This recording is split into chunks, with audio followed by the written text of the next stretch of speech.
명확한 목표와 명확한 수치를 마음속에 새기다 보면 잠재의식에 내재됩니다. 그래서 즉 강력한 신념과 확실한 믿음이 되는 건데요. 이 잠재의식이 겁나는 거예요. 제가 잠재의식에 관해서 한 말씀 드려야 되는데, 이 잠재의식은 우리가 의도적으로 생각하는 의식보다 3만 배나 강력한 힘을 가지고 있어요. 제가 해동용궁사와 양양휴암을 성지순례 갔다 오고 나서 부처님, 저도 바다가 잘 보이는 절에 부처님 모시고 기도하고 싶습니다. 그래서 많은 불자님들이 화병으로 또는 꽉 막혔던 이 가슴이 시원한 바다를 보고 마음이 너그러지고 그리고 힐링이 되고 그리고 그 탁 트인 바다를 보면서 내 마음도 탁 트여서 많은 불자님들에게 희망과 용기를 주는 그런 도량을 만들고 싶습니다. 원을 세웠어요. 언제 세우냐? 21살 때인가?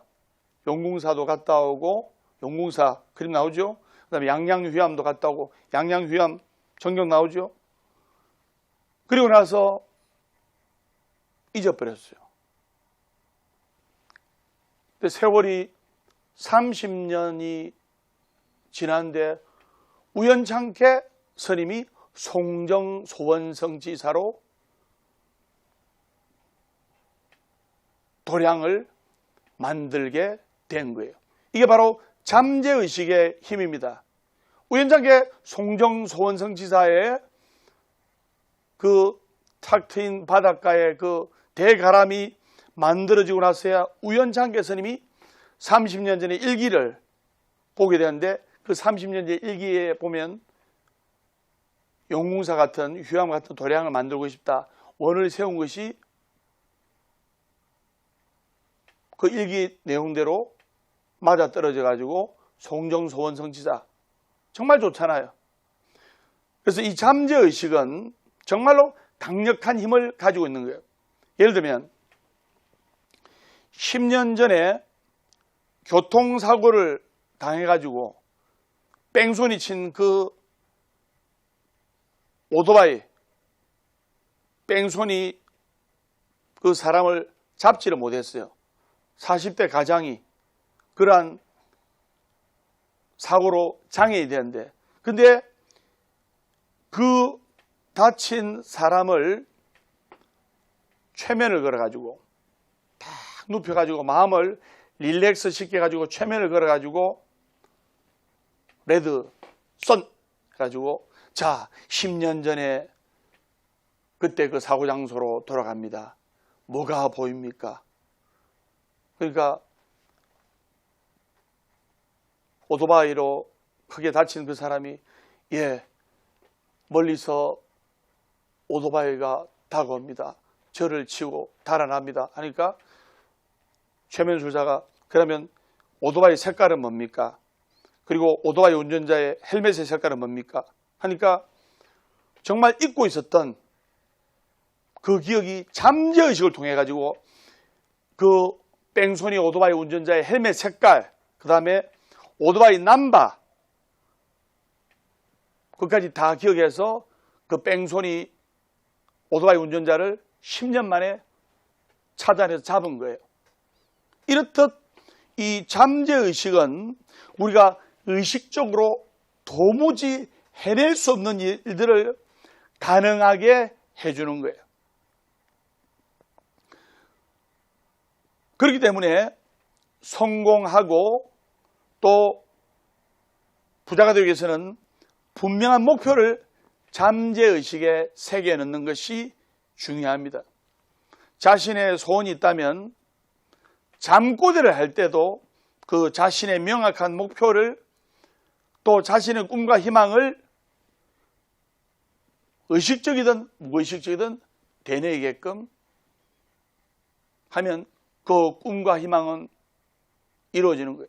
스님이 부산 보각사에서 맨날 목탁 치면서 관세음보살, 서울강남보각사, 관세음보살, 서울강남보각사, 관세음보살, 서울강남보각사. 이러니까 잠재의식이 발동해서 신념과 불보살님에 대한 강력한 믿음으로 인해서 강남 한복판에 강남보각사가 탄생하게 된 거예요.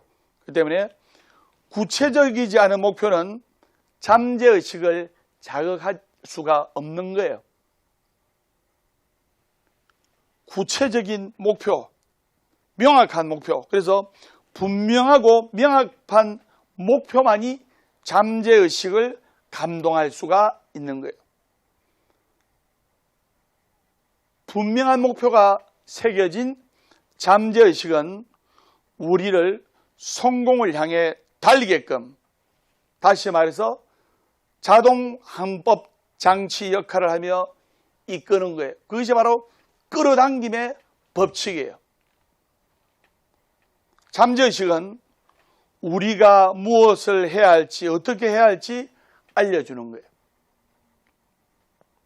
그래서 잠재의식에 몸과 마음을 맡기고 앞으로 날아가면 됩니다. 그러니까 나는 5년 안에 100억을 모으는 부자가 되겠다. 이렇게 잠재의식에 자기 자신을 맡기고 열심히 정진하면 그 잠재의식에 의해서 우리 몸과 마음이 자동 항법 장치로 인해서 몸과 마음이 거기로 가는 거예요. 거기에 관한 실화를 지금부터 이야기해 드리도록 하겠습니다. 여러분들 마스크의 주인공 짐 캐리 아시죠? 예, 그 짐 캐리가 29살 때까지 무명 배우였어요. 무명 배우였는데 그 무명 배우였는데 불구하고 마음속의 꿈과 희망을 잃지를 않았어요. 그러면서 종이 쪼가리에 이제 $10,000,000 이렇게 써가지고 이제 한국 돈으로 100억이죠. 자기 고물차 몰고 바닷가 앞에 가서 떠오르는 일출을 탁 보면서, 중요한 겁니다. 지는 석양도 좋지만 떠오르는 일출을 볼 때 자신의 꿈과 희망이 떠오르는 거예요. 자꾸 지는 노을만 보면 자신의 인생도 지게 돼 있는 거예요. 그래서 떠오르는 일출을 탁 보면서 나는 반드시 5년 후에 $10,000,000 현찰 100억을 손에 쥐겠다 하면서 100억 운전할 때도 100억 돈이 쥐뿔도 없었는데 라면 끓여 먹을 때도 100억 하면서 잠재의식에 자신의 꿈과 희망을 새겨놓은 거예요. 근데 중요한 것은 데드라인을 정한 거예요. 목표의 데드라인 뭐냐? 5년 만에 자신의 목표를 이루는데, 꿈과 희망을 이루는데 30년이 걸릴 수도 있고 50년이 걸릴 수도 있고, 근데 목표의 데드라인을 정해야 되는 거예요. 근데 아무리 생각해도 100억이하고 10억도 버릴 상황이 안 돼. 그렇지만은 반드시 해내고 있다는 그 잠재의식 속에 떠오르는 일출을 보면 수시로 자신의 마음을 잡으면서 반드시 5년 안에 100억을 벌고 말겠다. 100억을 버린 다음에 어렵고 소외된 이웃들에게 회양하는 삶을 살겠다. 그런데 우연찮게 마스크라는 영화의 주인공으로 캐스팅돼 가지고 무명의 배우였기 때문에 처음에 출연료도 얼마 받지 못했어요. 근데 런닝 개런티로, 다시 말해서 영화가 흥행하면 흥행할수록 표 한 장당 뭐 예를 들어 100원씩 주인공한테 돌아가는 이런 캐시백 비슷하게 해가지고, 그 런닝 개런티를 하지 않습니까? 자본주의 사회는 인센티브 제도가 있어야 되는 거예요.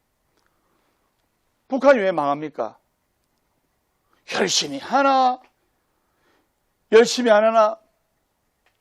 잠 안 자고 열심히 해도 강냉이 한 개, 탱자탱자 놀면서 해도 강령이 한계. 열심히 하겠어? 열심히 안 하지. 그러니까 망하잖아요. 자본주의 사회는 잠 안 자고 열심히 하면 열심히 한 거 이상으로 인센티브가 돌아오잖아요. 중요한 겁니다. 그래서 그 마스크라는 영화가 초대박이 나가지고 정확하게 5년 후에 $10,000,000를 손에 쥔 거예요. 100억을 손에 쥐게 된 겁니다. 자신의 꿈과 희망과 이상이 데드라인을 통해서 현실이 된 거예요.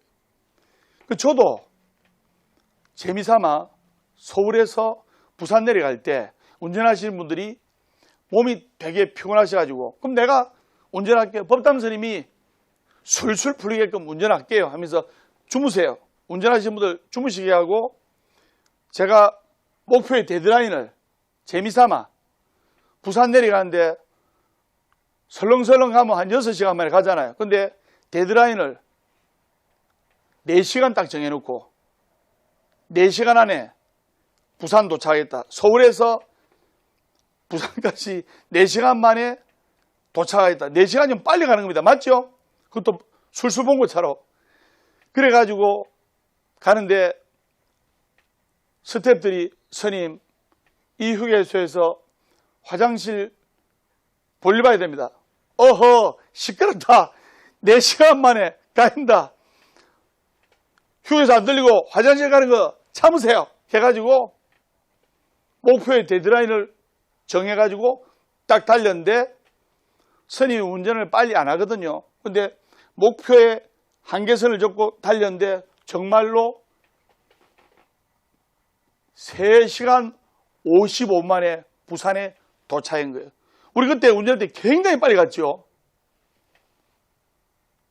그래서 목표의 데드라인을 정해라. 막연하게 부자가 되고 싶다는 꿈을 꾸는 사람은 너무나 많이 있어요. 근데 이것은 언제까지 희망사항이에요. 그래서 언제까지 몇 년 안에 이루겠다는 데드라인을 정하는 사람은 거의 없다 이 말입니다.